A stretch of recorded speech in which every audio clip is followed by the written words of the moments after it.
आपको हो गया। समण संत संखार, आप ऐसे बैठोगे तो पीछे नहीं दिखाई देगा, ये तो साइड में आ जाओ, कैसे करोगे? ठीक है। तो पुराने जो आप अब से पहले जितने भी बाबा साधु देखे होंगे वो बड़े चमत्कारी बाबा रहे हैं। कितने चमत्कारी हैं? ऐसे करके हाथ उठाते हैं, ओम भट्ट 500 का नोट हाथ में आ जा, और सीधे 500 का नोट हाथ में आ जाता था। है ना चमत्कार? पर ये वाला चमत्कार ऐसा नहीं है, मैं जेब में रख लेता हूँ, मेरा ही है। मोड़ के दूसरे हाथ में रखा हुआ था, यहाँ पैर से निकाल दो तो 500 का बन जाता है, उधर से पकड़ो तो सब रखे रहते हैं। पर ये वाले संत ऐसे हैं कि आपको बहुत सारा पैसा जीवन में मिलेगा अगर आप इनकी आज्ञा का पालन करेंगे तो। ये जो समण संत संखार है, ये है क्या? और 500 साल बाद समण संत संखार की आवश्यकता क्यों पड़ी? आज का जो समण संखार उत्सव है वो क्या है? पहले हमने जो समण संखार उत्सव 18 अगस्त को किया, जो हमारे बड़े संत पीछे बैठे हुए हैं वहाँ पर, तो उसको ज़रा समझ लें, उसको जान लें, ताकि आपके मन में कोई जिज्ञासा, कोई प्रश्न ना रहे। फिर भी कोई प्रश्न अगर हो तो वो पोर्टल पे आ सकता है, पूछ सकते हैं बाद में, कोई समस्या नहीं है। समन संघ एक बहुत पुरानी सभ्यता है, प्राचीन पुरातन सभ्यता। भारत के अंदर कोई दूसरी सभ्यता है ही नहीं। कोई किताबों में पढ़े 2 प्रकार की सभ्यताएं हैं, नहीं है। सभ्यता किसी देश में एक ही प्रकार की होती है, बाकी जो होता है वो सेक्टर्स होते हैं, वर्ग होते हैं। इसको समझाने के लिए ज़्यादा कुछ कहने की आवश्यकता नहीं है।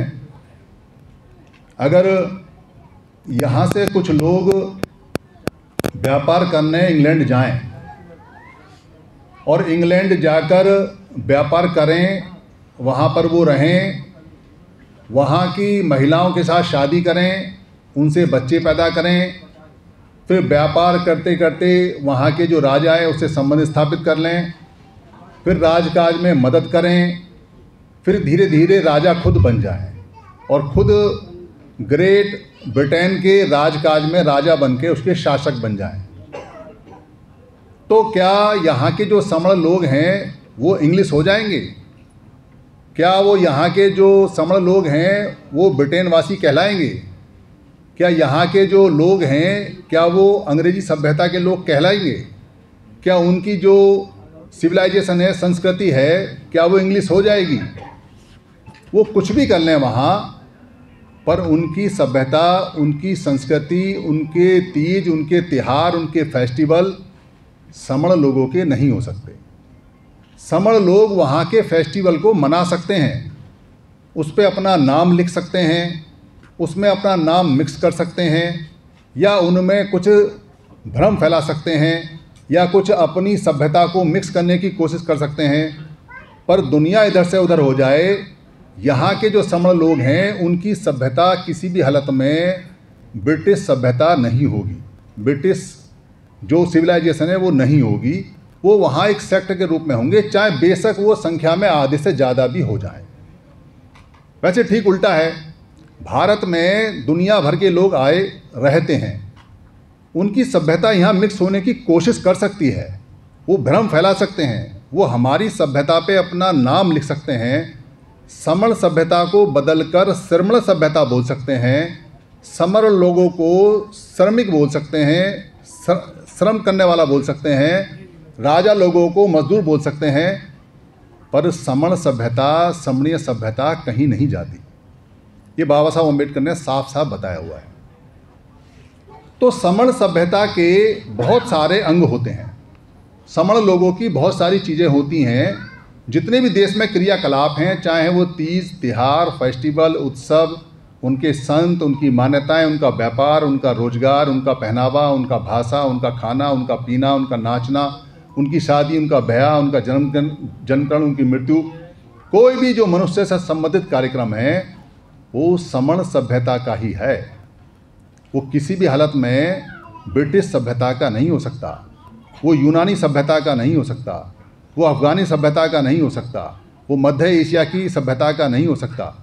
उनकी सभ्यता इस देश में आए एक सेक्टर के रूप में मिक्स होने की कोशिश करेगी, पर यहाँ के लोग गुलाम भी अगर हो जाएं और सदियों तक गुलाम भी रहें तो भी वो किसी देश की सभ्यता के नाम से नहीं पुकारे जा सकते। ये छोटी सी बात है। इस छोटी सी बात पे आप दुनिया भर में बहस कर सकते हैं।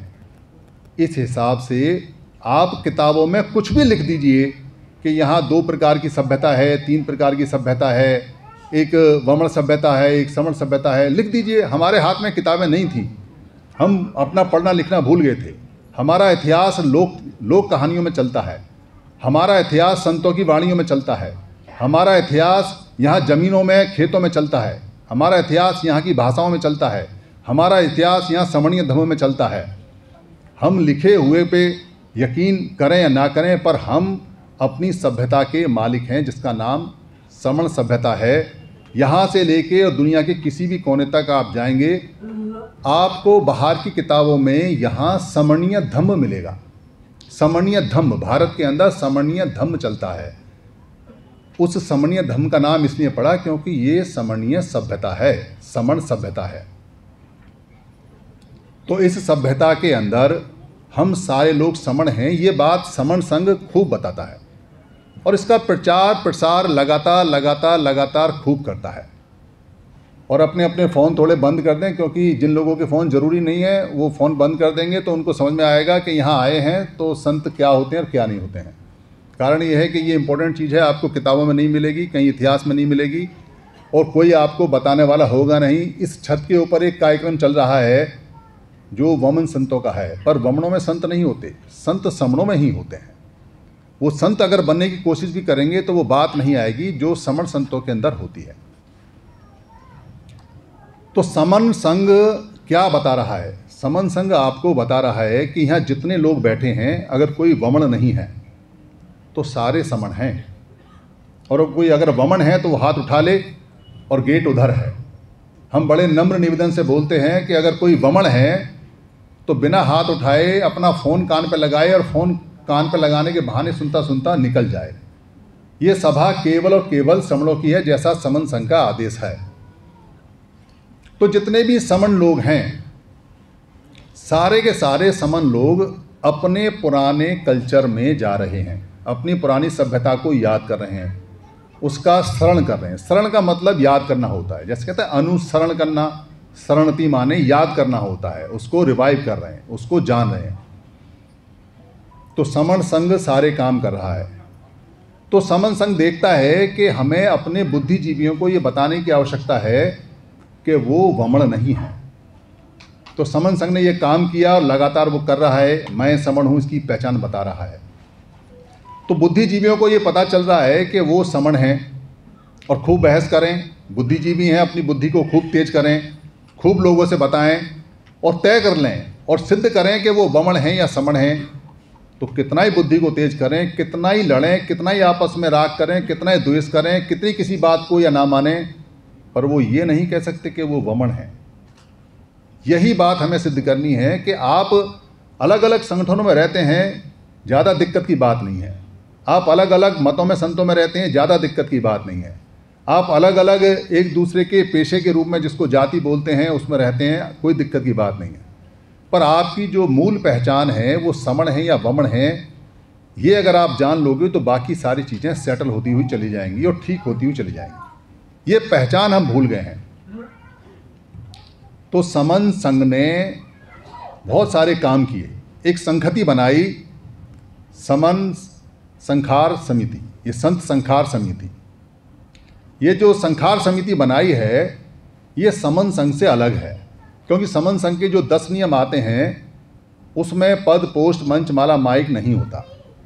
पर जब संतों के कार्यक्रम लगते हैं तो संतों की मान्यता है कि वो आम आदमी से एक पायदान ऊपर होते हैं, तो वो ऊपर बैठे हुए हैं।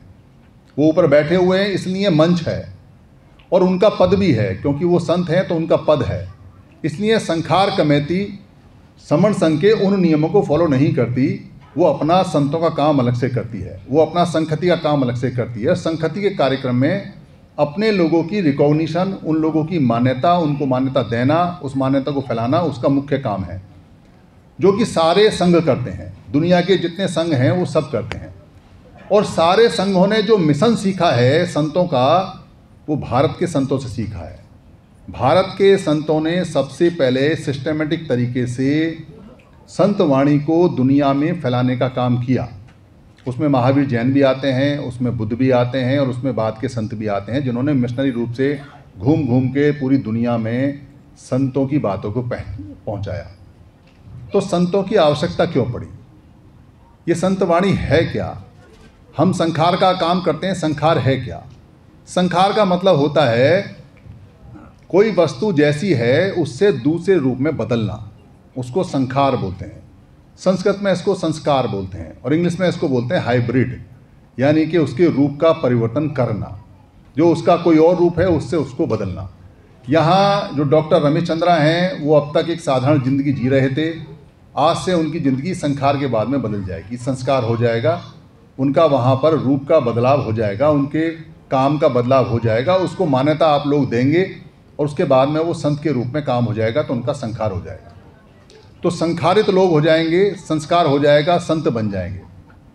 ऐसा संखार पहले भी बहुत हुआ है, और बुद्ध के बाद में बहुत सारे लोगों ने शुद्धिकरण नाम से संखार करने के कार्यक्रम को चलाया कि आपका वो शुद्धिकरण कर रहे हैं। पाप आपने कितनी किए हैं, गंगा में डुबकी मारी है और आपका पाप का निवारण हो गया, संखार हो गया। पर ऐसा हमारे संतों ने नहीं बताया। हमारे संतों ने बताया है कि आपको मन से बदलना पड़ेगा। जिसका मन बदलेगा, उसका तन बदलेगा, उसका कर्म बदलेगा, तब संखार होगा।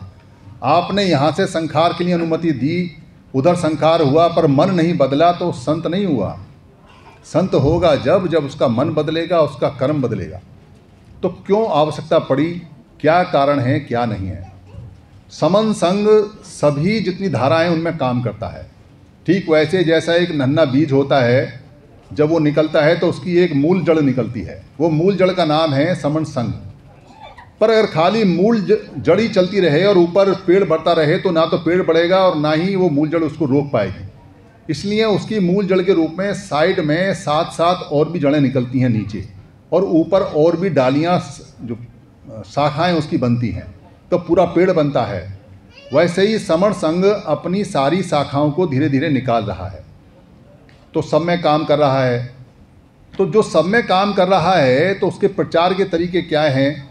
वो यहाँ सामग्री देता है, सामग्री बांटता है, वो वर्चुअल मीटिंग करता है, वहाँ पर बहस करता है, संगति लगाता है, वहाँ पर आदान प्रदान होता है, जानकारियों का आदान प्रदान होता है, बहस होती है, फ़ोन पर होती है। समण संगी जाते हैं, बातचीत करते हैं, जगह जगह संगतियाँ लगाते हैं, जगह जगह अलग पोर्टल पर चलती हैं, अखबार निकलता है, वीडियो जाती हैं, प्रिंट मटेरियल जाता है, ऑडियो जाती हैं। पर ये किन के लिए हैं? ये उनके लिए हैं जो पढ़े हैं, लिखे हैं, जो बुद्धिमान हैं, जो तर्क कर सकते हैं, वितर्क कर सकते हैं, कुतर्क कर सकते हैं, कुछ बोलते हैं, कुछ समझते हैं। चाहे भले ही वो टेढ़े मेढ़े सवाल करें, चाहे वो माने या ना माने, पर वो सवाल करते हैं, वो पढ़ते हैं, वो लिखते हैं। ये जो तबका है ये थोड़ा है। इस तरह के जो लोग हैं समणों में वो थोड़े हैं, पर अधिकतर जो लोग हैं वो कैसे हैं? अधिकतर वो लोग हैं जिनके पास समय नहीं है, जिनके पास रोटी भी नहीं है, जो मजदूरी करते हैं, जो कहीं ठेला लगाते हैं, जिनको काम भी नहीं है, जो खेतों में हैं, जो गांव में हैं। उनको जुड़ने के लिए और जोड़ने के लिए भारत के अंदर संत लोग जाया करते थे, पूरे प्रचार प्रसार किया करते थे। वहाँ उनको किताब की आवश्यकता नहीं, क्योंकि वो पढ़े लिखे नहीं हैं। संतों ने जो बता दिया वो मान लेते थे और संतों पे यकीन करते थे। ये यकीन हमारे संतों ने हजारों साल में कमाया है। हजारों साल में कमाने के बाद में वो यकीन वापस आया। इसलिए उनके कपड़े को देखकर या ये देखकर ये हमारा संत और बाबा है, उसकी बात पर आंख बंद करके यकीन कर लेते हैं, और आज भी कर लेते हैं। वो संत परंपरा संतति हमारी पुरानी संतति है। उसमें हम अपने लोगों को इकट्ठा किया करते थे, उनके सुख दुख में भागीदार होते थे, उनके क्रियाकलाप, उनके कार्य में हम लोग भागीदार होते थे, उनके कार्य कराते थे, और वो 1 टाइम की और 2 टाइम की रोटियां संतों को दिया करते थे, 1 जोड़ी कपड़े।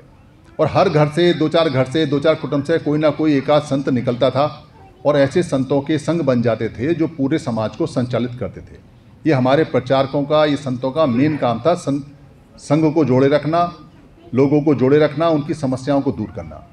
कोई व्यक्ति अगर मानसिक रूप से बीमार है, डिप्रेशन में आता है, अवसाद में आता है, या उसको आगे का रास्ता पता नहीं है, या क्या करना है या क्या नहीं करना है, जीवन में क्या दुख है क्या सुख है, कैसे करना है, दुनिया में क्या चल रहा है, तो संतों की वाणी और संतों की बात ही उसको से पता चलता था, और वो संतों पर यकीन करके अपने मानसिक रोगों के, शारीरिक रोगों को दूर किया करता था। ऐसे संतों की महिमा इतनी ज़्यादा है कि बुद्ध जैसे संत का अगर उनके जो प्रचारक, जिनको आप भिक्षु बोलते हैं, अगर उनका कहीं कपड़ा भी टंगा हुआ मिल जाए और राजा वहाँ से निकल रहा है तो वो भी नमन करके जाता था कि यहाँ कोई आसपास संत है, तो नमन करके उसको सम्मान के रूप में जाता था। इतनी मान्यता संतों की रही। यही कारण है कि उस मान्यता के कारण आज भी जो ऐसे चोले और ऐसे कपड़े पहन लेते हैं, लोग उनको झुक के सलाम करते हैं, पैसे दे देते हैं, खाना खिलाते हैं, उनकी बात मानते हैं और सवाल भी नहीं करते, क्योंकि यकीन पुराना है। और वो पुराना यकीन संतों का, हमारे संतों ने अपना जीवन दे दे के पैदा किया। तो समन संघ का जो काम है, जो उद्देश्य है, वो है हमारे जीवन में, समणों के जीवन में सुख, विकास और सुरक्षा। ये 3 काम के लिए समण संघ काम करता है। तो सुख, विकास और सुरक्षा के लिए मनुष्य के मन की शांति होनी चाहिए। मन शांत होगा तो आगे काम शांत होंगे। तो मन की शांति, जो अनपढ़ लोग हैं, जो गांव में हैं, वो संत ही उनको मन की शांति कराते हैं, क्योंकि संत खुद शांत होते हैं। और मन की शांति से वो आपकी बात को ध्यान से सुनते हैं। जब आप अपनी बात ध्यान से सुनाते हो तब वो इकट्ठे होते हैं, तब उनको अपने संवैधानिक अधिकार का पता चलता है, और तब वो आपकी बात मान के एक साथ आपके कहे अनुसार जहाँ आप कहोगे वहाँ इकट्ठे होते हैं, और जहाँ आप कहोगे वहाँ वो जाएंगे। तो अब तक के जितना भी हमने चलन किया है, जितना भी चलन हुआ है, उसमें राजनीतिक रूप से हमको मास्टर और चाबी और ताले के बारे में बताया जाता है, जो पढ़े लिखे लोगों का काम है। और अनपढ़ और सादा लोगों को सिर्फ ये बताया जाता है कि आपने इस वाले क्षेत्र में, इस वाले जगह वोट डालना है। पर वो मास्टर, ताला, चाबी बहुत सारे हो गए, पैदा हो गए, और हमारे लोगों ने किए, वो एक बड़ा सिस्टम हो गया जो ख़राब होता जा रहा है। हमारे जितने भी लोग हैं वो सारे के सारे लोगों ने संगठन बनाए, पर संगठन भी बहुत सारे हो गए, कुछ काम कर रहे हैं, कुछ नहीं कर रहे, पर जन जागृति वहाँ चल रही है। वो पढ़े लिखे लोगों का काम है, पढ़े लिखे लोग भाषण देते हैं, करते हैं। पर 50% से ज़्यादा लोग जो ना संगठनों में जुड़े हुए हैं, ना संगठनों की भाषा जानते हैं, ना किताबों की भाषा जानते हैं, ना प्रचार की भाषा जानते हैं, ना उनको अक्षर ज्ञान है, ना उनको शब्द ज्ञान है। आप उनको शब्द ज्ञान भी दोगे तो नहीं आता है। ऐसे लोगों को दूसरे लोग अपने संतों को सामने रखकर, अपने संतों को दिखाकर और उनको इकट्ठा करके बैठे हुए हैं। हमारे 50% से ज़्यादा लोग उन संतों की बातों को मानते हैं जो समण नहीं हैं, पर समण संत की तरह व्यवहार करते हैं और हमारे लोगों को दूसरी दिशा में ले जाते हैं। आप उनको हिला नहीं सकते। आप अगर ये कहो कि राजनीतिक रूप में आपको ऐसा करना है, उनको समझ में नहीं आता। आप ये कहो कि डॉक्टर अंबेडकर ने ये कहा है कि आपको बुद्धिस्ट बनना है, उनको समझ में नहीं आता। आप ये कहो कि पढ़ाई लिखाई से बहुत कुछ होना है, वो पढ़ते लिखते नहीं हैं। आप ये कहो कि इकट्ठा होने से कुछ हमें मिल जाएगा संविधान में, उनको समझ में नहीं आता। उनको समझ में आता है कि उनके बाबा ने क्या कहा। वो अपनी मजदूरी के पैसे में से अपने बाबा को जूस लेके जाते हैं, अपने बाबा के लिए कपड़ा लेके जाते हैं, अपने बाबा के लिए साल में एक बार यात्रा करते हैं, अपने बाबा का डेरा सजाने के लिए बच्चों को लेके जाते हैं, अपने संतुष्टि के लिए उस सामने वाले बाबा के चरणों में उसकी सेवा करते हैं। आधा आधा रोटी पे पूरा पूरा दिन उसकी सेवा करते हैं। और उसके बाबा को कोई कुछ कह दे, उसके संत को कुछ कह दे तो लड़ने और मारने को तैयार हो जाते हैं। और आप कितना ही डॉक्टर अंबेडकर पढ़ा लो, आप कितना ही बुद्ध पढ़ा लो, आप कितना ही रविदास जी को पढ़ा लो, आप कितना ही कबीर साहब को पढ़ा लो, उनको नहीं समझ में आता। उनको उनका बाबा, उनका गुरु ही समझ में आता है। और ये मान्यता हमारी मान्यता है, ये मान्यता किसी और की मान्यता नहीं है। ये मान्यता हमारी इसलिए है क्योंकि संतों की परंपरा भारत में समणों से आरंभ होती है और समणों से ख़त्म होती है। कोई भी मान्यता संतों की वमणों के पास नहीं है। वमण संत नहीं रहे कभी भी। वमणों का संत से दूर दूर तक भी नाता नहीं है, क्योंकि वमणों ने शिकार किए हैं, वमणों ने यहाँ याचना की है, वमणों का पेशा कुछ और रहा है। वो संताई में या संत में नहीं जाते। भारत में जो संत परंपरा है उसका सत्यानाश क्यों हुआ, उसका नुकसान क्यों हुआ? क्योंकि संतों को समणीय संत के नाम से जानने की बजाय उनके नाम से प्रचारित किया गया। ठीक वैसे जैसे आज 29 लाख संगठन हैं, उनको एक नाम समण नाम की बजाय अलग अलग नामों से काम किया जा रहा है। मेरा फलाना संगठन, मेरा फलाना प्रधान, मेरा फलाना संगठन, मेरा फलाना प्रधान, अलग अलग नामों से अलग अलग व्यक्तियों की प्रेसिडेंटशिप में वो नाम किए जा रहे हैं। तो जितने संगठन वाले हैं वो एक दूसरे के दुश्मन हैं, वो दोस्त नहीं हैं। अगर वो दोस्त होते तो एक साथ होते। वो अपने अपने संगठनों के मुखिया के लिए और अपने अपने संगठन के लिए और अपने अपने संगठन में जो पद मिला हुआ है उसके लिए आपस में एक दूसरे से ही लड़ रहे हैं। ये स्थिति ठीक हो सकती है क्योंकि वो पढ़े लिखे लोग हैं। राजनीतिक लोगों की भी स्थिति ठीक हो सकती है क्योंकि राजनीतिक लोगों को 2-4 बार चुनाव क्षेत्र में पिटने के बाद ये अकल आ जाएगी कि इकट्ठा ही होना है, एक ही ताला बनाना है, एक ही चाबी बनानी है, और वो आएंगे, इकट्ठे हो जाएंगे। लड़कों के दल बल भी इकट्ठे हो जाएंगे क्योंकि उन्हें ये समझ है कि हमको देर सवेरे इकट्ठा होना है। सरकारी कर्मचारी भी इकट्ठे हो जाएंगे क्योंकि उनकी नौकरियां जा रही हैं, उनको समझ में आ जाएगा। पर जो बाबाओं के, जो संतों के डेरों में लोग जा रहे हैं वो नहीं समझते। उनको कैसे समझाओगे? वो पढ़े नहीं लिखे नहीं, आपकी ऐतिहासिक बातें उन्हें समझ में नहीं आती, डॉक्टर अम्बेडकर की बातें समझ में नहीं आती, आप कितना क्रांति कर रहे हो ये समझ में नहीं आता।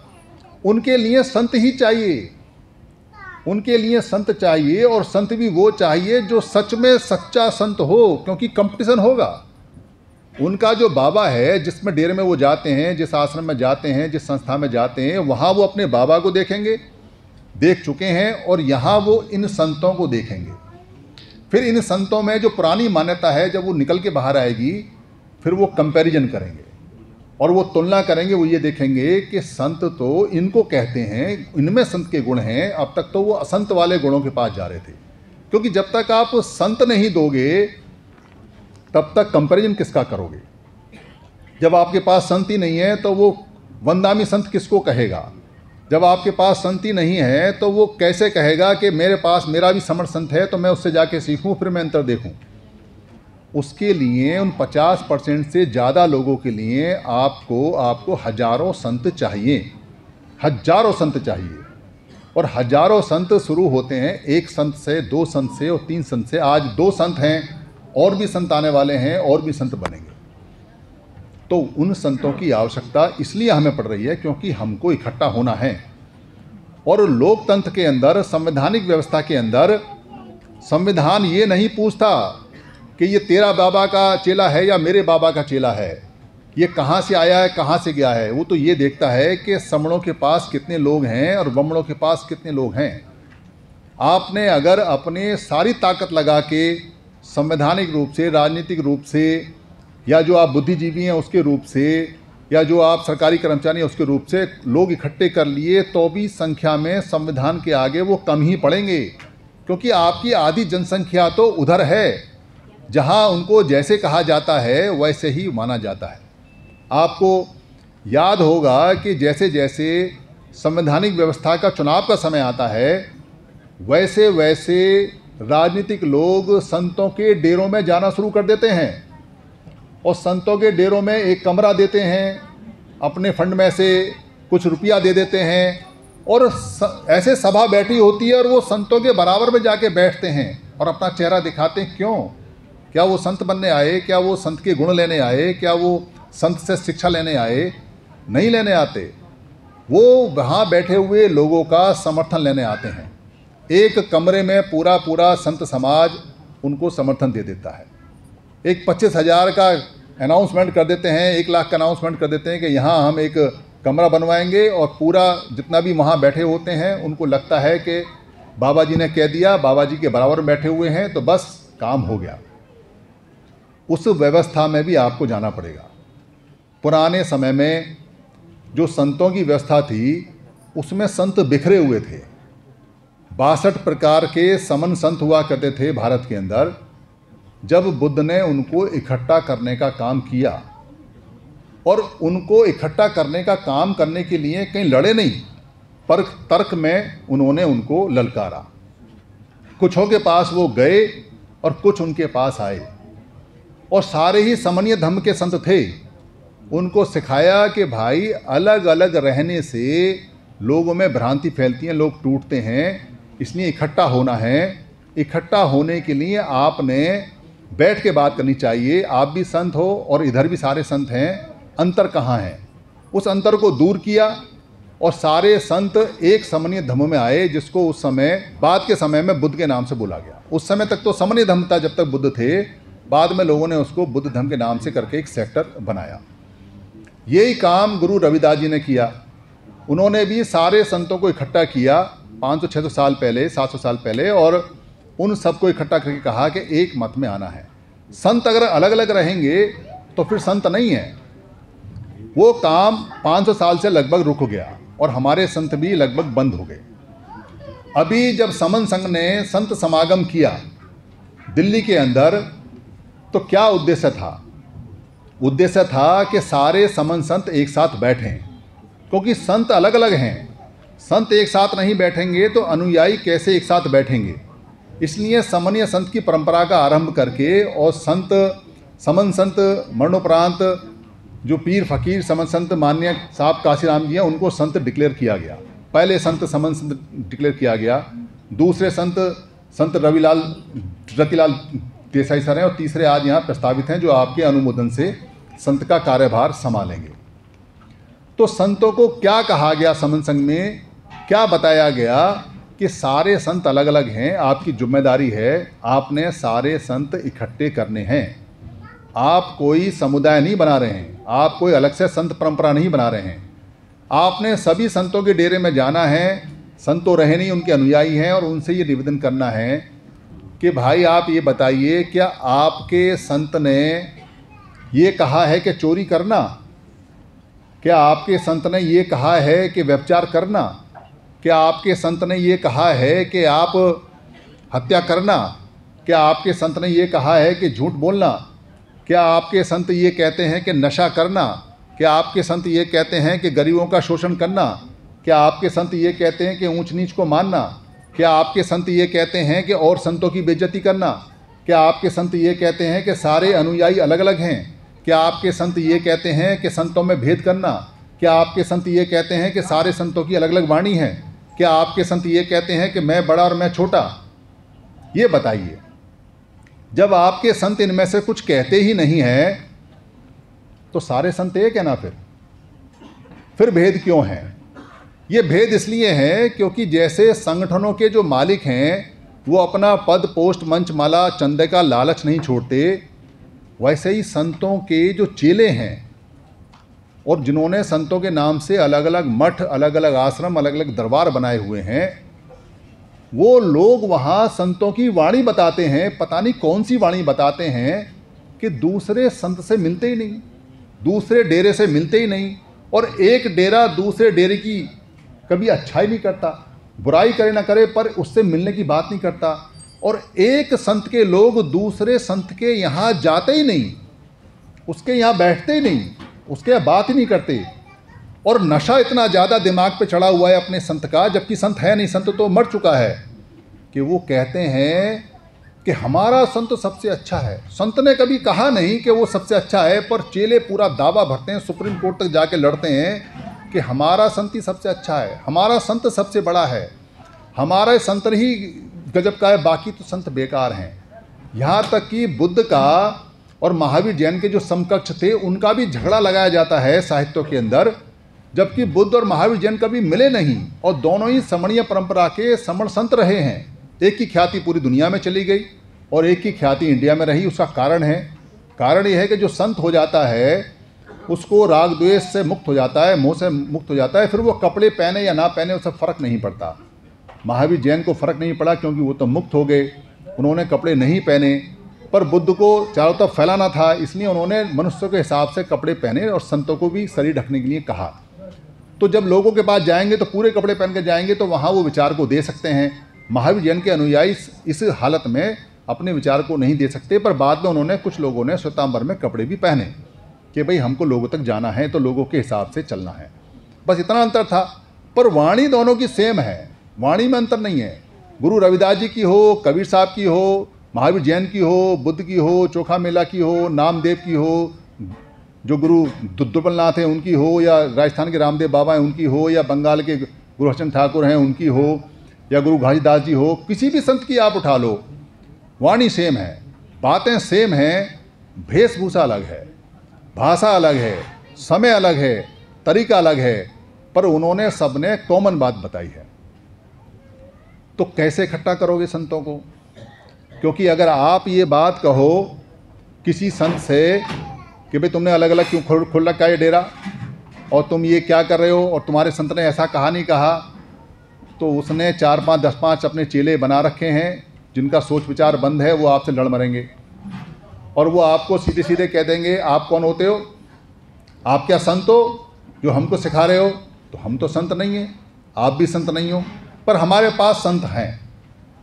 अब हमारे संत कह सकते हैं कि भाई सबको तर्क वितर्क करके एक साथ आना है और एक वाणी है, और आप मानते तो ठीक है, वरना तो जो लोग इस बात को मानते हैं कि सारे संत बराबर हैं, वो इन संतों की बात को मानेंगे और इस बात को फैलाएंगे कि समन्वय संत एक ही तरह के संत हैं और सारे संतों को एक साथ आना है, सारे संतों को एक साथ रहना है। इसलिए समन संत संखार चल रहा है, इसलिए समन संत बन रहे हैं। तो समन संत बनने के कुछ कर्तव्य हैं, कुछ अधिकार हैं, कुछ जिम्मेदारियां हैं, कुछ नियम हैं, कुछ विनय हैं, कुछ बातें हैं जो मैं यहाँ आपको बताऊंगा। समनों के अतिरिक्त जो समन संत विनय है, विनय मतलब जो नियम हैं, वैसे तो नियमों की एक किताब है पूरी, उसमें से कुछ नियम हमने लिए हैं, कुछ यहाँ बनेंगे और कुछ समन संत और समन संघ दोनों मिलकर बनाएंगे। समनों के अतिरिक्त किसी से कोई संबंध, कोई व्यवहार, कोई राग द्वेष नहीं। ये पहला नियम है संत विनय का कि समन संत जितने भी होंगे उनका जो सारोकार है वो सिर्फ समन लोगों से रहेगा। समन लोगों के अतिरिक्त किसी से कोई व्यवहार नहीं, कोई राग द्वेष नहीं, कोई लेन देन नहीं। क्यों नहीं? क्योंकि ये समन संत हैं, ये वमन संत नहीं है, और ये सम्मा सम संत भी नहीं है, यानी ये बुद्ध नहीं है, ये महावीर जैन नहीं है। कारण क्या है कि जो बुद्ध होगा, जो महावीर जैन जैसे लोग होंगे, उनके लिए मनुष्य में भेद नहीं होता कोई, उनके लिए सारे मनुष्य बराबर होते हैं। पर ये समन संत हैं, ये समणों के संत हैं, वमणों के संत नहीं हैं। हम पहले धोखा खा चुके हैं। जब वमणों में समणों में संत बने तो कुछ सभी लोगों को संत बनाया गया। उसमें जैसे बुद्ध थे, बुद्ध को आज भी महासमण संत बोला जाता है, महावीर को समण संत बोला जाता है। पर जो बुद्ध के शिष्य थे सारिपुत्र और महामोगल्यान, जो उनके राइट लेफ्ट हैंड थे, कायदे में तो वो समण हो जाने चाहिए थे, पर आज भी लोग उनको वमण और ब्राह्मण ही बोलते हैं। यानी संत बनने के बाद भी समण वमण का भेद वो ख़त्म नहीं हुआ। तो जब संत बनने के बाद, अरहत होने के बाद भी ख़त्म नहीं हुआ, तो हमको ये समझ में आया कि हमारे संतों की वाणी को कैसे ख़त्म किया गया और कैसे वमणों ने उसको मोड़ तोड़ के उसके अंदर गॉड, उसके अंदर चमत्कार, उसके अंदर ये सारी चीज़ें कैसे प्रदर्शित की। इसलिए यहाँ ये नियम है कि कोई अगर वमण आए और संतों से बातचीत करना जाए तो वो अलग कर सकता है, पर सभा में नहीं। सभा समणों की रहेगी, संतों की रहेगी, और वो अपने वमण संतों के पास जाएं और वहाँ अपने वमण संतों के पास जाएं। हमारे समण वहाँ नहीं जाएंगे, उनके वमण यहाँ नहीं आएंगे, और हमारे संत उनके वमणों की सभा में जाके वहाँ कोई लेन देन व्यवहार नहीं करेंगे, ताकि हमारा समण संत जो प्रवर्तन चलेगा इस बार, वो लंबा चले और उसके अंदर कोई मिक्सिंग ना हो, और वो खराब ना हो, और वो डेड ना हो, और वो मारा ना जाए फिर दोबारा से। समन संत का जो विनय है वो है चोरी नहीं करना, यानी मन वचन कर्म से वो चोरी नहीं करेंगे, झूठ नहीं बोलेंगे, व्यभिचार नहीं करेंगे, जीव हत्या नहीं करेंगे, किसी प्रकार के नशे वस्तु की सेवा नहीं करेंगे, और किसी प्रकार का मानसिक वाचिक कम्मिक रोग राग द्वेष मोह मूर्ता नहीं करेंगे। ये उनके प्राइम, उनके मुख्य नियम है। दूसरा है समण संत लिबास और वेशभूषा।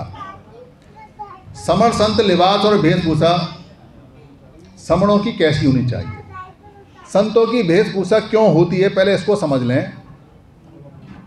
संत शरीर के अंदर कपड़ा पहने या ना पहने उन्हें फ़र्क नहीं पड़ता, पर सामने वाले लोगों के लिए वो कपड़े पहनते हैं। तो सामने वाले लोगों के लिए कपड़ा पूरा होना चाहिए, और कपड़े का रंग ऐसा होना चाहिए जो दूर से पहचान हो जाए कि ये संत हैं, ताकि लोग उनकी गरिमा को, उनके मान सम्मान को ध्यान से रखें। पुराने समय में बुद्ध ने प्राकृतिक रूप से पेड़ की छाल और फूल पत्तियों के रंग से कपड़े को रंगा। उन्होंने ऐसा रंग पसंद किया जिससे कि लोगों की आंखों में ना आए और दूर से दिखाई दे कि ये लोग जा रहे हैं। उस कपड़े का नाम, उसका जो रंग है उसका नाम भगवा पड़ गया। ये जो समर संत का जो झंडा है ये वहीं से, उसी रंग से आया हुआ है। पूरी दुनिया में जहाँ भी ये रंग मिलेगा ये पुराने संतों का, हमारे संतों का रंग है। पर हमारे बहुत सारे संत हो चुके हैं जिन्होंने सफ़ेद कपड़े पहने, जिन्होंने लाल कपड़े पहने। आजकल और भी तरह के संत हैं जो अलग अलग तरह के कपड़े पहने हैं। किसी ने पेड़ की छाल पहनी, किसी ने जानवर की खाल पहनी। तो कपड़ा समय के अनुसार, आवश्यकता के अनुसार, लोगों के अनुसार और जो मौसम है उसके अनुसार बदलता रहता है। कपड़ा कोई पक्की पहचान नहीं है किसी संत होने की, क्योंकि कपड़े के अंदर जो व्यक्ति है वो संत होना चाहिए, कपड़ा संत नहीं होता। इसलिए हमारे जो समर संत हैं वो जो भी वेशभूषा किसी भी संत की, पारंपरिक संघ की, पुराने संत की पहनना चाहें पहन सकते हैं। वरना ये सफ़ेद रंग का एक परिवत है, इसको परिवत बोलते हैं। परिवत का मतलब परि माने चारों तरफ और वत माने कपड़ा। ये पहन सकते हैं। इसमें शरीर का अंग नहीं दिखाई देता, शरीर का अंग नहीं दिखाई देना चाहिए। और सफ़ेद रंग में कहीं कोई आकर्षण होता नहीं। सफ़ेद रंग बढ़िया होता है, शांति का होता है। ये इनके लिए है और ये चाहें तो किसी भी संत का बदल सकते हैं। वेशभूषा उनके लिए है उसी हिसाब से, पर वो लोगों की आंखों में ना चुभे। संत की जो जीवन शैली है वो कैसी होनी चाहिए, यानी जो संत हैं वो अपना दिनचर्या, जीवन शैली कैसी अपनाएं। तो जितने भी हमारे संत हैं, जो समर संत हैं, उन्होंने जो जीवन शैली अपनाई है उसमें से कोई भी जीवन शैली ग्रहण कर सकते हैं। या जो सदाचार की जीवन शैली है, वो सब जानते हैं सदाचार की जीवन शैली, वो अपना सकते हैं जो उनमें चाहें, कहीं कोई बाध्यता नहीं है। किसी भी प्रकार का सत्तक दंड रखने की स्वतंत्रता। पुराने समय में सत्तक दंड माने शस्त्र वाला डंडा, ये हमारे संतों की पहचान थी। सत्तक दंड बुद्ध ने 11 प्रकार का भिक्षुओं के लिए अलाउ किया, विनय पिटक में लिखा हुआ है। भिक्षुओं ने मांगा, प्रचारकों ने माना, संतों ने मांगा। हम जंगल में जाते हैं, जंगल में कीड़े मकोड़े होते हैं, कई बार हमें रास्ता साफ करना पड़ता है, कई बार जंगली जानवर आ जाता है, कई बार हमें उस डंडे की आवश्यकता पड़ती है। कुछ बूढ़े हो गए हैं, उनको डंडे की आवश्यकता पड़ती है, सत्तक दंड चाहिए। कई बार कुत्ते हैं जो भौंकते हैं, कई बार रात में हमें चोर चकारों से दिक्कत हो सकती है। वैसे तो हम संघ में चलते हैं पर हमको सत्तक दंड चाहिए।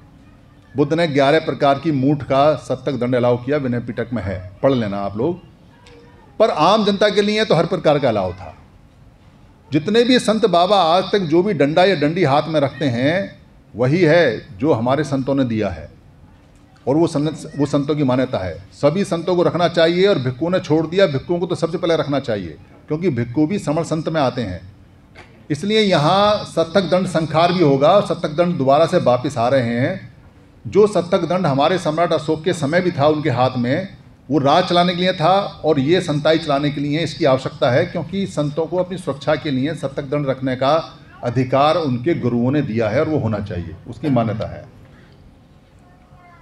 सिरोवेठन, उड़ीस सिरोवेठन संस्कार, यानी जो सर पे जो आप देख रहे हैं इसको पुरानी भाषा में उन्नीस या उड़ीस बोला करते थे। और सिर माने सिर और वेठन माने एठन, यानी कि सर पे एठन लगाना। वो संखार पुराने समय में गर्मी सर्दी से बचने के लिए सब लोग, हमारे जो संत थे वो पहना करते थे। राजस्थान में तो खास तौर से चलता है, इधर जो ठंडे एरिया में उनके अंदर भी चलता है, और यहाँ हमारे यहाँ गर्म हवाएं चलती हैं और ठंडी हवाएं चलती हैं। सर पे कपड़ा होना सुरक्षा की निशानी है। और ख़ास तौर से संत पे वार भी होते हैं, संतों पे हमले भी होते हैं, क्योंकि संत समानता की बात करते हैं। बुद्ध पे भी हमले हुए हैं, सारे संतों पे हमले होते हैं, तो कई बार वो पीछे के हमले से को बचाता भी है। इसलिए संत का जो उड़ीस सिरोवेठन संस्कार है वो भी होगा, और संतों की जो पगड़ी है, उड़ीस है, पग है, वो भी संस्कार में आएगी और वो बांधी जाएगी। समर संत भोजन कैसा लेंगे? भोजन के नियम अधिकतर विनय पिटक में हैं। इच्छानुसार भोजन ले सकते हैं, 12 बजे से पहले भोजन ले सकते हैं, 20% कम भोजन ले सकते हैं, शाम को थोड़ा बहुत जैसा उनको चाहिए वो ले सकते हैं, पर इतना भोजन ना खाएं कि शरीर में आलस आ जाए और शरीर उनका तामसी हो जाए और उसमें उग्र संवेदनाएं आएँ। तो भोजन वो अपने हिसाब से ले सकते हैं। भोजन की कोई बाध्यता नहीं है, भोजन कैसा भी हो सकता है, आमिष भी हो सकता है, निरामिष भी हो सकता है, उसकी कोई बाध्यता नहीं है, क्योंकि भोजन भोजन होता है। पर उनकी इच्छा ऐसे भोजन की नहीं होनी चाहिए जिसमें उनका मन रत हो और उनकी शांति भंग हो जाए। गृहस्थ समर संत के विनय, क्योंकि हमारे जो संत हैं वो 3 प्रकार के बनेंगे। अभी ये गृहस्थ हैं दोनों, उसके बाद में अनागारिक भी बनेंगे, और बाद में जो अभिक्रमण वाले हैं जिन्होंने पूरा घर छोड़ दिया, अपना जीवन छोड़ दिया, वैसे भी संत आने वाले हैं। तो गृहस्थ वाले जो लोग हैं उनकी पत्नी होती हैं, उनके बच्चे होते हैं, तो उनके नियम हैं, वो पत्नी परिवार का सार्वजनिक प्रदर्शन नहीं कर सकते, पत्नी परिवार के संबंधों की सार्वजनिक चर्चा नहीं कर सकते, रंगारंग कार्यक्रम में सार्वजनिक भागीदारी नहीं कर सकते, अपने लिए अपने परिवार के लिए याचना नहीं कर सकते, और अपने परिवार के लिए सिफारिश नहीं कर सकते। यानी कि जो समण संत हैं, जो कार्यभार को संभालेंगे, वो अपने पति पत्नी के जो जीवन के जो उनके बातचीत है वो सार्वजनिक नहीं करेंगे, उनका जो संबंध है वो किसी भी हालत में सार्वजनिक नहीं होगा, और वो रंगारंग जो कार्यक्रम होते हैं डांस के, गाने के, नाचने के, उसमें वो हिस्सा नहीं ले सकते। जितनी भी अगर अपने परिवार के लिए कोई याचना करनी है, सिफारिश करनी है, नौकरी पेशा या किसी काम की, वो नहीं कर सकते, और किसी भी हालत में वो अपने लिए कोई भी चीज़ नहीं मांग सकते। समर संत का जो दैनिक खर्चा है वो कैसे चलेगा? जितने भी समर संत बन रहे हैं वही समर संत बनने के लिए एलिजिबल हैं जो अपना खर्चा खुद उठा सकें। संतों में हमारे यहाँ याचना की परंपरा नहीं रही है। हमारे किसी भी समर संत ने, चाहे वो बुद्ध हैं चाहे बाद के संत हैं, कभी भी हाथ जोड़ के किसी के आगे याचना या भीख नहीं मांगी है। बहुत स्वाभिमानी संत रहे हैं हमारे। बुद्ध के समय जो पिंडपात होता था, जो पिंड का दान होता था, उसका नियम था कि भिक्खु या खुद बुद्ध जाएंगे 12 बजे से पहले, और किसी भी मोहल्ले में दरवाजे में जाके वहाँ उसकी समस्या सुनेंगे, उसको ज्ञान देंगे, उसकी बातचीत सुनेंगे, उसकी समस्या सुनेंगे, उसका निदान करेंगे, और फिर वहाँ खड़े हो जाएंगे। अगर वो तैयार भोजन देगा तो वहाँ लेंगे, और कुछ क्षण अगर उसने तैयार भोजन नहीं दिया, और भोजन लेते समय, ग्रहण करते समय उसके मन के भाव को रीड करेंगे, चेक करेंगे कि ये श्रद्धा के साथ, गरिमा के साथ, खुशी के साथ भोजन दे रहा है, या ऐसा सोच रहा है कि मैं जिम्मेदारी पूरी कर रहा हूँ, या मजबूरी में दे रहा है, या ये सोच रहा है कि ये आके खड़ा हो गया तो इसको कुछ देना, टालो इसको दे के भगाओ यहाँ से। अगर भोजन शुद्ध मन से नहीं दिया है तो वो भोजन पे हाथ रख के टच करा के उसकी जो हाथों की फीलिंग है और चेहरे की जो भाव है उनसे पता कर लेते थे कि ये भोजन शुद्ध मन से नहीं है, उसको नहीं ग्रहण करते थे, और पका हुआ भोजन लेते थे, और सारे भोजन को एक ही पात्र में मिलाते थे, और उतना भोजन ले लेते थे जितना संघ के लिए उस दिन के लिए 20% कम आवश्यक है, यानी कि 80% भोजन, और पूरे संघ के लिए। और अपने नाम से भोजन नहीं लेते थे, संघ दान के नाम से लेते थे। संघ के लिए भोजन होता था, संघ को पिंड मिलता था, और उस भोजन को लेके इकट्ठा करते थे, इकट्ठा करके खाते थे। बचे हुए भोजन को जानवरों को देते थे, और सूखा भोजन नहीं लेते थे। सूखा भोजन अलाउ नहीं था, और इकट्ठा नहीं कर सकते अगले दिन का। तो पहले काम करते थे, मेहनत करते थे, तब भोजन ग्रहण करते थे। एक बार बुद्ध से बहस भी हुई। बुद्ध से किसी ने कहा कि ये जो आप खाना खा रहे हैं ये फ्री का खा रहे हैं। उन्होंने कहा हम फ्री का नहीं खाते, हम मेहनत करते हैं, हम पढ़ाते हैं तब खाते हैं। जैसे तुम हल में मेहनत, खेत में हल जोतते हो, वैसे ही हम लोगों के दिमाग को ठीक करते हैं तब खाते हैं। ये स्पष्ट उन्होंने बताया हुआ है। हमारे एक भी संत ने आज तक भीख नहीं मांगी, याचना नहीं की, एक भी संत ने।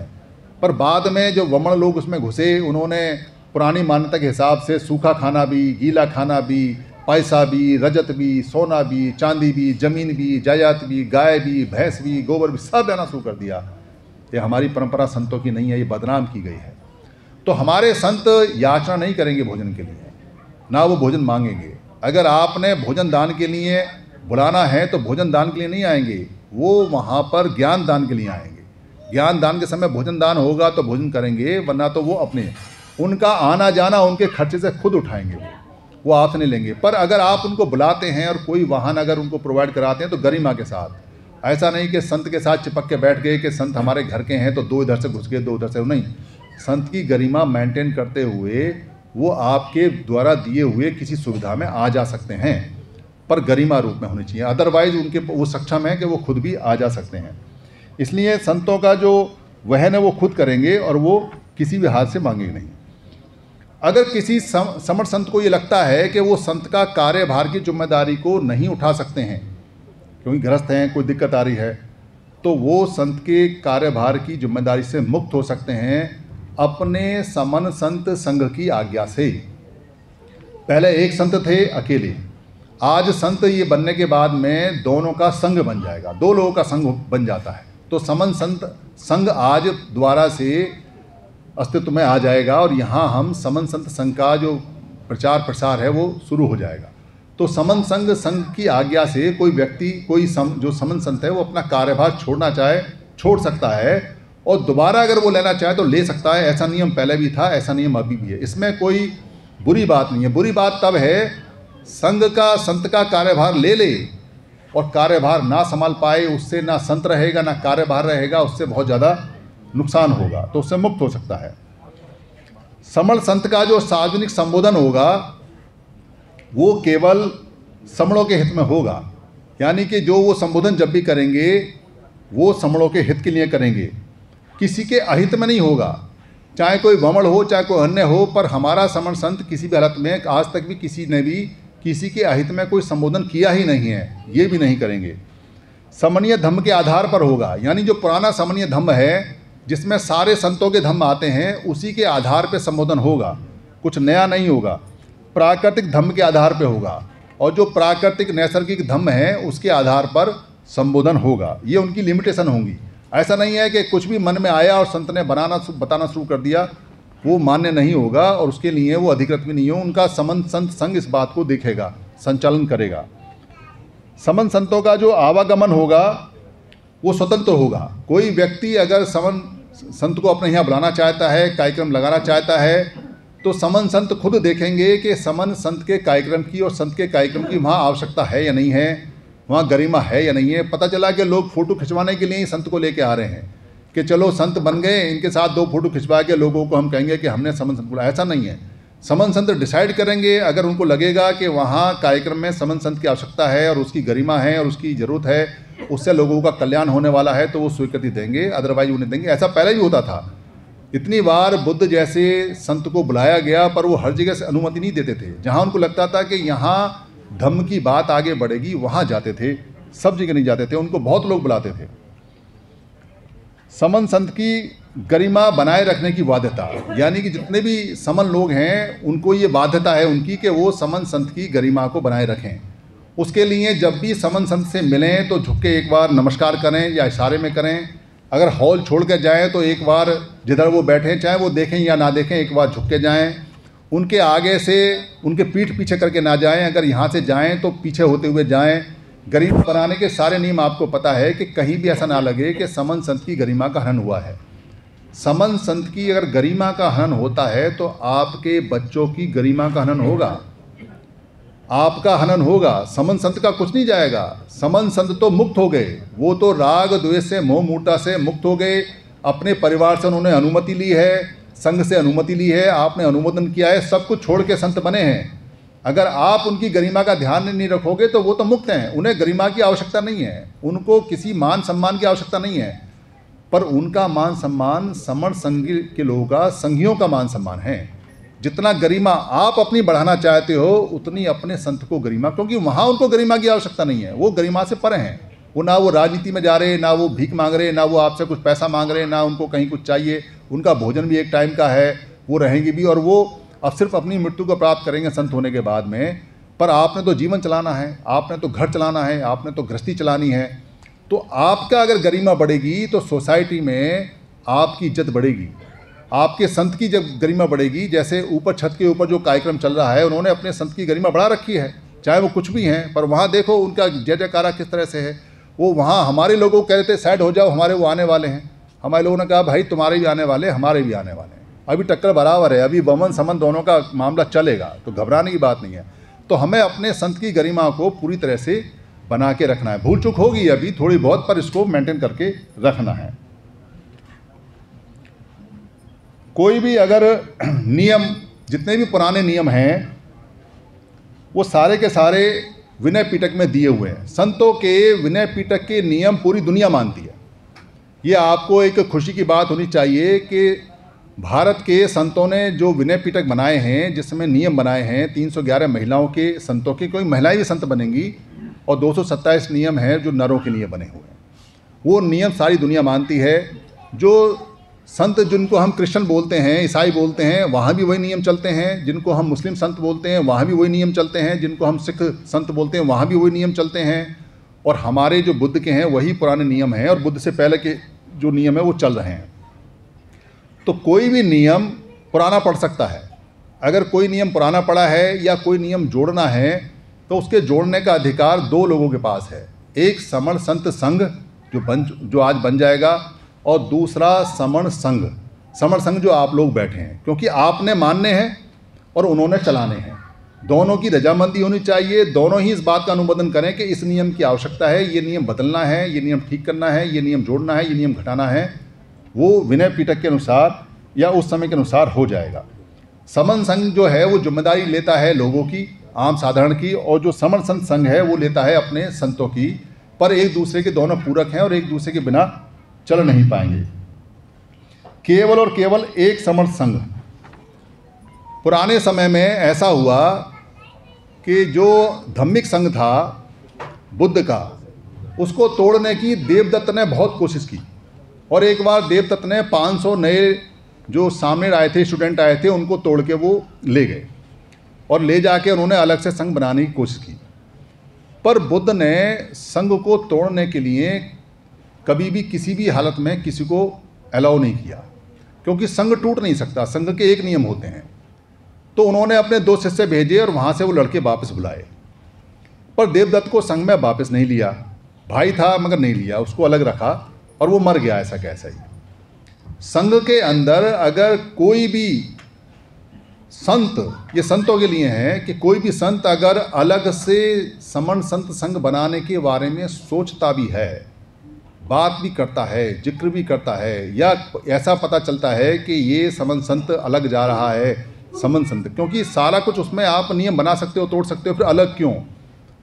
तो वो उसी पल से, उसके सोचते ही, उसके एक बार कहते ही वो समण संत संघ से अलग घोषित हो जाएगा। उसका नाम देवदत्त खुद ब खुद पड़ जाएगा। यानी कोई भी व्यक्ति उसको कुछ नहीं कहेगा, वो सीधा सीधा देवदत्त के संघ में यानी कि विद्रोह में, संघात में चला जाएगा। फिर उसकी वापसी नहीं होगी किसी भी हालत में। समन संत संघ दूसरा नहीं हो सकता किसी भी हालत में। कारण क्या है उसका? आज जो हमारे संतों के मत जो टूटे पड़े हैं, उनकी वजह से हम टूटे पड़े हैं। अगर हमने फिर वही गलती की दोबारा से और हमने किसी दूसरे से ऐसे संत को जो समण संत संघ से अलग जाता है उसको मान्यता दे दी और उसको हमने कोसा नहीं, उसको हमने कुछ कहा नहीं, तो उसकी हिम्मत बढ़ेगी। हमने उसको भोजन प्रदान करा दिया, उसको शेल्टर प्रदान कर दिया, तो वो एक अलग ब्रांच बना देगा। उससे क्या होगा कि हमारे संतों को तोड़ने से, टूटने से कोई नहीं रोक पाएगा। और जैसा पुराने समन जो हमारा धम्मिक संघ था, जैसे पुराने धम्मिक संघ के टुकड़े होते चले गए, ठीक वैसे ही दोबारा से ये समन्वय धम्म में जो समन संत संघ है उनके टुकड़े दोबारा से हो जाएंगे, जो हमें बिल्कुल भी मंजूर नहीं है। किसी भी मुसीबत के समय संतों की मदद करना समण संघियों का दायित्व है। यानी कोई भी अगर, वैसे तो वो आपसे कुछ मांगेंगे नहीं, पर कोई हारी आई, कोई बीमारी आई, कहीं कोई झगड़ा, कहीं कोई लफड़ा, कहीं कोई दिखाई दिया कि लोगों की आवश्यकता है, तो समण संघ पूरी तरह से उनकी मदद करने के लिए बाध्य होगा, वो उनकी बाध्य करेगा। और जो समण संत हैं उनका मुख्य काम होगा कि वो समणों की सुरक्षा का दायित्व संभालें। यानी समणों पे अगर कोई आपत्ति आती है तो सबसे आगे आपको समण संत मिलेंगे और वो आपका नेतृत्व करेंगे, उस मुसीबत से निकालने के लिए आपको रास्ता दिखाएंगे, आपको बताएंगे। समणों का संत के प्रति कर्तव्य, जो हम समण लोग हैं उनके संत के प्रति क्या कर्तव्य रहेंगे? समण संत आम समणों से एक पायदान ऊपर रहेंगे। जैसे अभी एक पायदान ऊपर बैठे हुए हैं, हर जगह, हर जहाँ भी वो आएंगे जाएंगे, एक पायदान ऊपर रहेंगे। अगर आप कुर्सी पे बैठोगे तो वो मंच पे एक कुर्सी ऊपर बैठेंगे। आप अगर नीचे बैठोगे तो वो यहाँ चौकी लगा के ऊपर बैठेंगे। आप अगर ज़मीन पे बैठोगे तो एक बड़ी गद्दी लगा के 4 इंच की वो ऊपर बैठेंगे, पर उनका कहीं ऊंचा स्थान हमेशा रहेगा। ये हमारी जिम्मेदारी है। समणों के संतों के अनुसार अगर कोई उनकी आवश्यकता है जो वो नहीं मांग रहे हैं, या वो कई इशारा कर रहे हैं कि भाई उनको दवाई चाहिए, या उनको कहीं डॉक्टर को दिखाना है, या कोई समस्या ऐसी आ गई है जिनमें आपकी आवश्यकता है, तो वो आवश्यकता को पूरा करना आपका कर्तव्य है। बाध्यता नहीं है, कर्तव्य है। संतों को गरिमानुसार व्यवहार देना वो हमारा कर्तव्य है। समण संतों की किसी भी कमी को सार्वजनिक करना संघघात है। हमारे संतों में कोई कमी हो सकती है, हमारे जो संत हैं उनके व्यवहार में कोई कमी दिखाई दे सकती है, क्योंकि व्यवहार बदलते बदलते बदलता है। पर उस कमी को अगर आपने समन संघ के किसी संघी ने उसको पब्लिक कर दिया, उसको लोगों में बताना शुरू कर दिया कि हमारे संत में ये कमी हमने देखी या ये बात देखी, तो वो संघ घात है, वो पूरे समण संघ के साथ में घात माना जाएगा। और कोई हमारे समण संत में कमी है और वो कमी आपने संघ को नहीं बताई तो भी संघ घात है। यानी कमी को लोगों में नहीं बताना है पर संघ के अंदर बताना है, क्योंकि संघ उनसे बात करेगा कि आप इस कमी को ठीक कीजिए, लोगों में थोड़ी बात अच्छी नहीं जा रही है, इसको ठीक करें। पुराने समय में जो हमारे संत थे उनमें जो कमियां थीं, उन कमियों को संतों ने छुपाना शुरू कर दिया और लोगों ने भी छुपाना शुरू कर दिया, उससे संतों का नुकसान हो गया। कमियां धुलती रहें, जैसे समुद्र अपनी कमियों को साफ करता रहता है, शुद्धि बनी रहती है, वैसे ही संतों में जो कमियां हैं वो निकलती रहें। संत हमारी कमी दूर करें, हम संतों की कमी दूर करें, उससे चीज़ें सारी ठीक चलती हैं। समर्थ संघ से गरिमापूर्वक व्यवहार न करना दुष्कर्म का दोष है। यानी कि आपको हर हालत में समर्थ संघ के साथ गरिमापूर्वक व्यवहार करना है, वरना दुष्कर्म यानी अच्छा काम नहीं करने का दोष लगेगा। सभी समर्थ संत वंदनीय हैं, यानी जितने भी संत हमारे घोषित होंगे वो सब वंदनीय हैं। आप संत से ज़्यादा धार्मिक हैं, इसका प्रदर्शन करना दुष्कर्म है। कोई व्यक्ति हो सकता है जो ये कहे कि अरे ये जो संत हैं इनसे तो मैं ज़्यादा जानता हूँ, इनको तो मैंने 10 साल से जानता हूँ, इनको तो मैंने बहस में हराया है, इनको तो ज्ञान नहीं है, इनको तो समन्वय धर्म क्या होता है उसका पता नहीं, ये तो कुछ जानते नहीं, इनको तो मैंने ये पूछा ये आया नहीं, इनको तो मैंने ये जानना चाहा ये आया नहीं। आपको ज्ञान हो सकता है, ज्ञान किसी व्यक्ति के पास हो सकता है, एक छोटे बच्चे के पास हो सकता है, ज़्यादा हो सकता है, इसका कोई पैमाना तो है नहीं। पर इसका प्रदर्शन करना संत के आगे या ये कहना कि संत के बारे में संत से ज़्यादा जानता हूँ, ये दुष्कर्म का दोष है, यानी अच्छा काम नहीं करने का। आप बहुत ज़्यादा ज्ञानी हो सकते हैं, पर जब संत सामने होंगे तो आपको अपने ज्ञान को अपने पास रखना है, उसका सार्वजनिक प्रदर्शन नहीं करना है। आपने अगर अपने ज्ञान को बढ़ाना है या बताना है तो आपको या तो उचित मंच आपको चाहिए, वो आपको कहीं मिले या यहाँ मिले, समर्थ संघ में मिलती है, या फिर आप संत बन जाइए। पर संत में जितना भी ज्ञान है, क्योंकि पूर्व के समय भी जो हमारे संत हुए हैं उन्होंने ये बताया है कि कोई बहुत ज़्यादा ज्ञानी हो सकता है, पर अगर वो समाज की सेवा ना करे, जिम्मेदारी ना ले, जिम्मेदारी का निर्वहन ना करे, या अपनी कमिटमेंट ना करे, या कमिटमेंट पूरा ना करे, वो ज्ञानी नहीं है। ज्ञानी वो है जो थोड़ा भी ज्ञान जानता है पर समाज के लिए उस ज्ञान को बिखेरता है और देता है, वो हमारे लिए संत है, वो ज़्यादा ज्ञानी है, उसकी आवश्यकता है हमको। तो ज्ञान चंदों की आवश्यकता नहीं है, कर्म चंदों की आवश्यकता है। तो संत के आगे ज्ञान नहीं दिखाना है, दुष्कर्म में आता है। कोई अगर दिखाता है तो वो अपनी ही जो ख्याति है उसको खराब करेगा। तो संतों के अधिकार भी हैं। संतों के अधिकार हैं कि संत सामाजिक कार्य में आपका मदद करेंगे। जिस भी व्यक्ति का जैसा सामाजिक कार्य होता है, जिस भी तरीके से, वो उसमें बढ़ चढ़ के भाग लेंगे।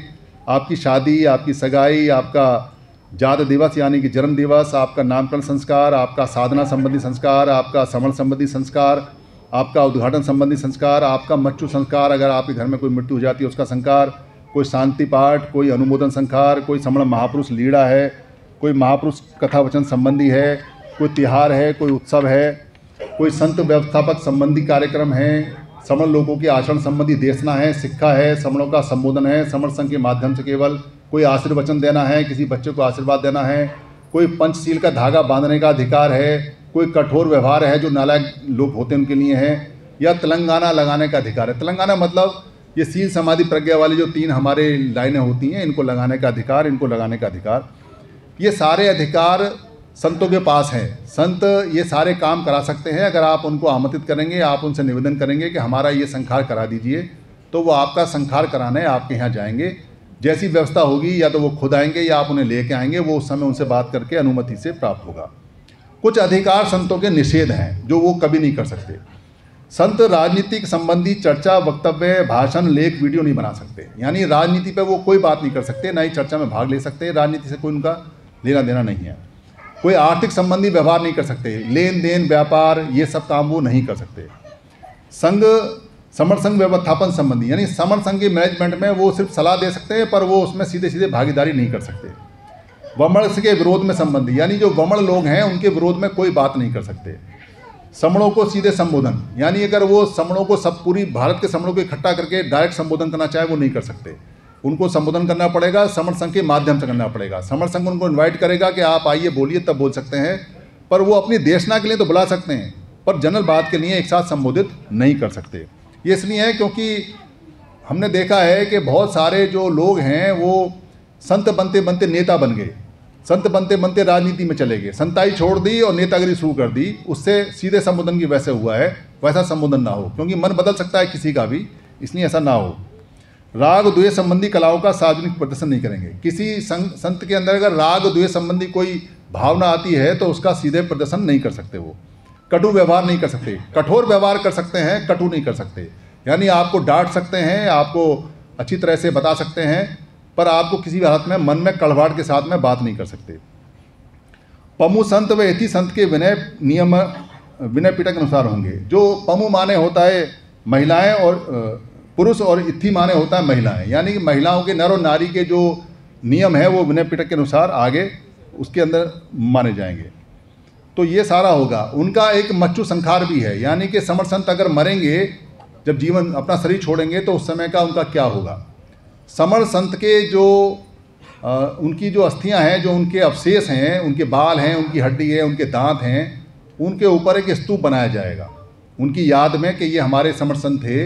वो स्तूप उनके बच्चे या वो अपने जीवन काल में उसकी ज़मीन खरीदें या उसका इंतजाम करें, उनके परिवार वाले चूँकि उनसे लाभ प्राप्त करते हैं तो उनका एक यादगार स्तूप बनवाएं। और अगर वो नहीं बनवा पाते हैं तो वहाँ का जो समर संघ है मरणोपरांत उनके नाम से एक स्तूप बनवाएगा, ताकि संत संतति संत का जो व्यवहार है वो लगातार याद में रहे कि ये हमारे समर संत थे। और वहाँ पर मेले लगेंगे, वहाँ पे लोग आएंगे, वहाँ लोग जाएंगे, और उनके जन्मदिन और उनके मरण दिन पर वहाँ पे लोग इकट्ठे होकर आपस में एक दूसरे को मजबूत करेंगे। उनकी जो जीवन लीलाएं हैं वो वहाँ बताई जाएंगी। तो अब यहाँ समर संत संखार होगा। समर संत संखार हमारे जो वरिष्ठ संत हैं, समर संत हैं, वो करवाएंगे। पर समर संत संखार से पहले जो कार्यक्रम होगा वो होगा कि आपको प्रस्तावित जो समर संत हैं डॉक्टर रमेश चंद्रा सर, उनके बारे में जो जो लोग 2-2 मिनट में उनके गुण के बारे में बात करना चाहें, शांति के साथ आएँ, उनको क्या बात उनके अंदर अच्छी लगी, जो उनमें संत बनने लायक है, संत के गुण हैं, वो वहाँ 2-2 मिनट में बिना भूमिका बांधे यहाँ एक एक करके आते हैं, बताएं। और जैसे ही आपकी बातचीत खत्म होगी यहाँ पर उनके संत बनने का कार्यक्रम आरंभ हो जाएगा। संघं नमामि संघं नमामि संघं नमामि।